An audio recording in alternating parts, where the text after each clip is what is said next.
Hello दोस्तों, कैसे हो आप सब। तो चलिए शुरू करते हैं अपने कहानी के पार्ट 6 को। बिट्टू के कमर पर टॉवेल है और उसके बाल गीले हैं। बिट्टू शरारत कर रहा है। इशिता बिट्टू का सर पोंछने के लिए उसके पीछे भाग रही है।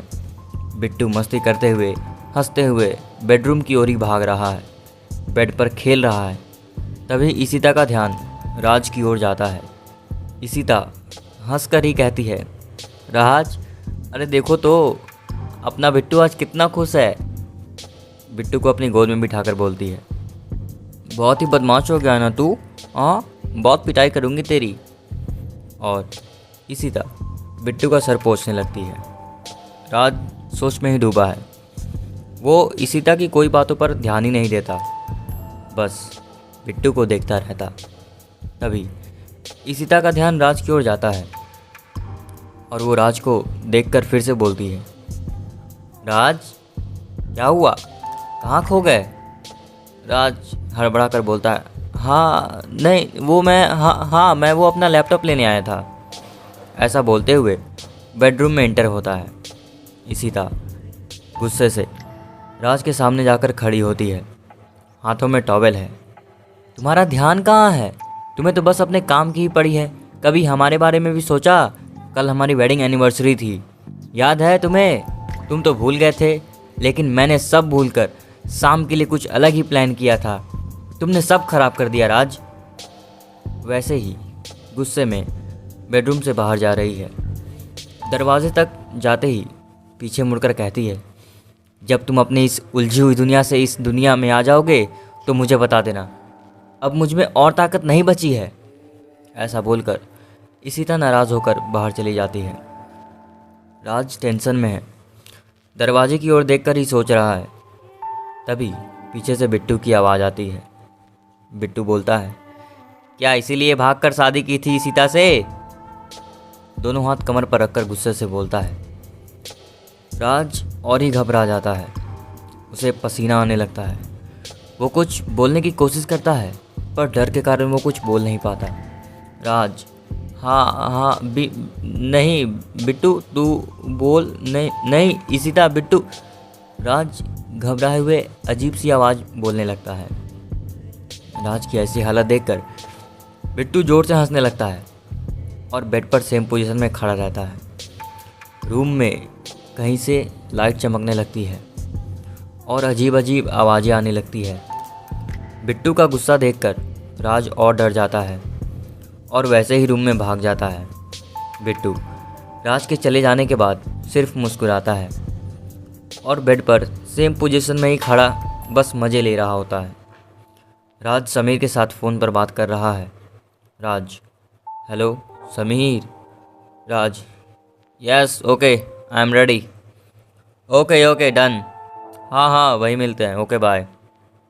राज, मेनका, मैं और बिट्टू घूमने जा रहे हैं, थोड़ी देर में वापस आ जाएंगे। और हाँ, घूमने ही जा रहे हैं।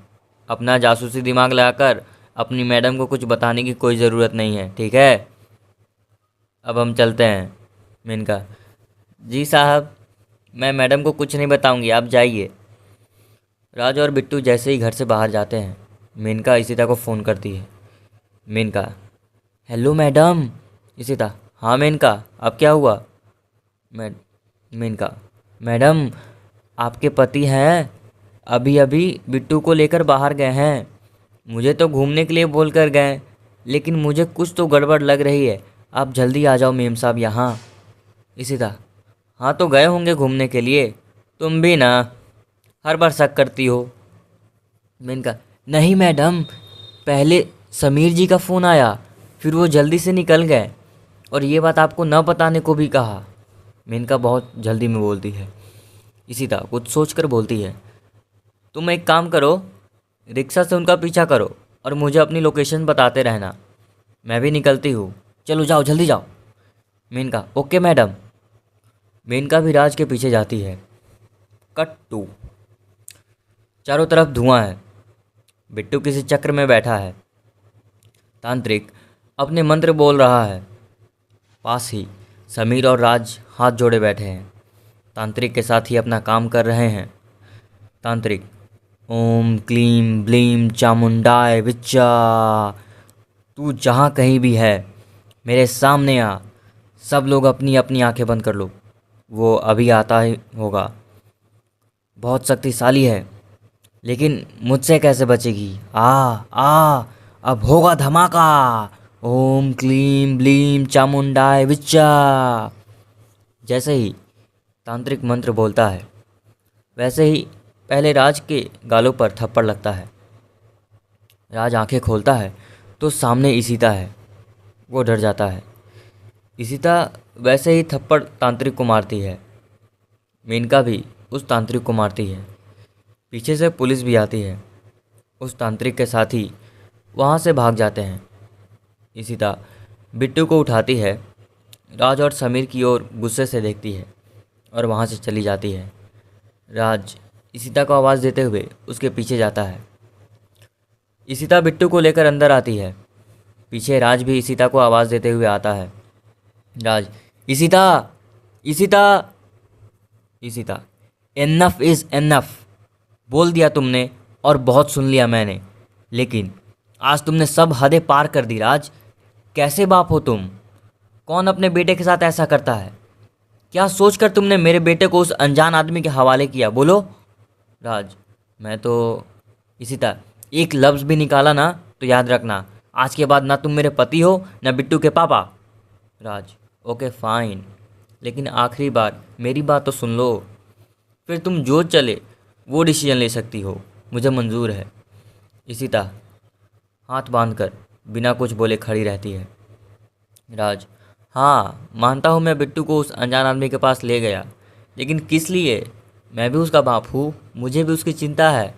तुम्हें यकीन नहीं होगा, लेकिन पिछले कई दिनों से वे मुझसे बातें कर रहा है, लेकिन नॉर्मली नहीं, कुछ अजीब तरह से, बड़े बुजुर्ग इंसान की तरह। ये क्या है? मुझे कुछ समझ नहीं आ रहा था, इसलिए उस वक्त मुझे जो सही लगा वो मैंने किया। और अगर तुम्हें अभी भी मेरी बातों पर यकीन नहीं है तो तुम समीर से पूछ सकती हो, उसे तो बिट्टू ने चाटा भी मारा था। Ishita, just come down Raj, I am so sorry, मैंने तुम्हें गलत समझा। राज, इशिता, तुम्हें सच में एक अच्छे डॉक्टर की ज़रूरत है। राज, अरे मगर। इशिता, अब कुछ मत कहो, आराम करो। राज, इशिता, बिट्टू सच में।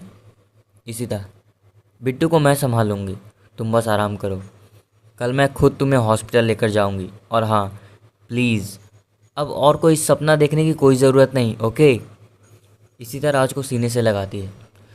राज सब कुछ भूलकर बिट्टू को देखकर हंसता है। बिट्टू भी उसे नॉर्मली देखता है। राज टीवी देखने लगता है। राज, मेनका, मेनका, मेनका, जी साहब।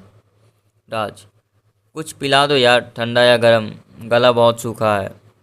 मेनका मस्ती में, क्या चाहिए साहब, कप लाऊं या ग्लास? डर कर उसे चुप होने का इशारा करता है। बेडरूम की ओर देखते हुए इशिता बेडरूम में कुछ काम कर रही है। राज को इस हालत में देखकर मेनका जोर से हंसने लगती है। राज, अबे यार, तू तो मुझे मरवा ही देगी। मेनका फिर से हंसने लगती है। कितने डरपोक हो आप साहब। राज उसके हंसी पर चिढ़ते हुए हंसकर बोलता है, लगता है तो हमारा डाइवोर्स करा कर ही मानेगी मेरी माँ। उसके सामने हाथ जोड़ते हुए बोलता है। मेनका थोड़ा हंसकर, डरो मत साहब, मालकिन आपको छोड़े ना छोड़े, मैं तो आपको छोड़ने वाली नहीं, और मैं किचन में जाती हूँ। मेनका की बात सुनकर राज अपने सर पर हाथ मार लेता है। तभी उसके सामने अचानक से बिट्टू दिखाई देता है। अपना हाथ सर से एकदम से हटाता है। बिट्टू को देखकर राज डर जाता है। बिट्टू बहुत गुस्से में है, आंखें बड़ी कर कर राज को देख रहा है। राज, क्या हुआ? ऐसा डर कर बोलता है, फिर नॉर्मल होकर बोलता है, क्या चाहिए बिट्टू? बिट्टू, जो चाहिए वो तो मैं लेकर रहूँगा, फ़िलहाल ये रिमोट मुझे दो। राज के हाथों से रिमोट को छीनकर अपनी जगह पर जाकर बैठता है। राज फिर से शॉक्ड। राज, मेनका मेनका मेनका को जोर से आवाज़ लगाता है। मेनका भागती हुई आती है। राज, तुमने सुना? बिट्टू अभी बोल रहा था, सुना तुमने? मेनका बिट्टू और फिर राज को देखकर, आप सच में पागल हो गए हो साहब। अपना बिट्टू कैसे बोल सकता है? मुझे लगता है ना आप पागल हो ही गए हो। मेनका नाराज़ होकर किचन में जाती है। राज उसे समझाने की कोशिश करता है, लेकिन वो जा चुकी होती है। राज बिट्टू को देखता है। बिट्टू उसे देखकर हंसता है। राज और ज़्यादा परेशान हो जाता है। अब यहाँ से शुरू होता है नया ट्विस्ट। ये कहानी एक नए एडवेंचर के साथ फिर से लाया हूँ। तो अपनी राय कमेंट बॉक्स में ज़रूर बताइएगा। धन्यवाद।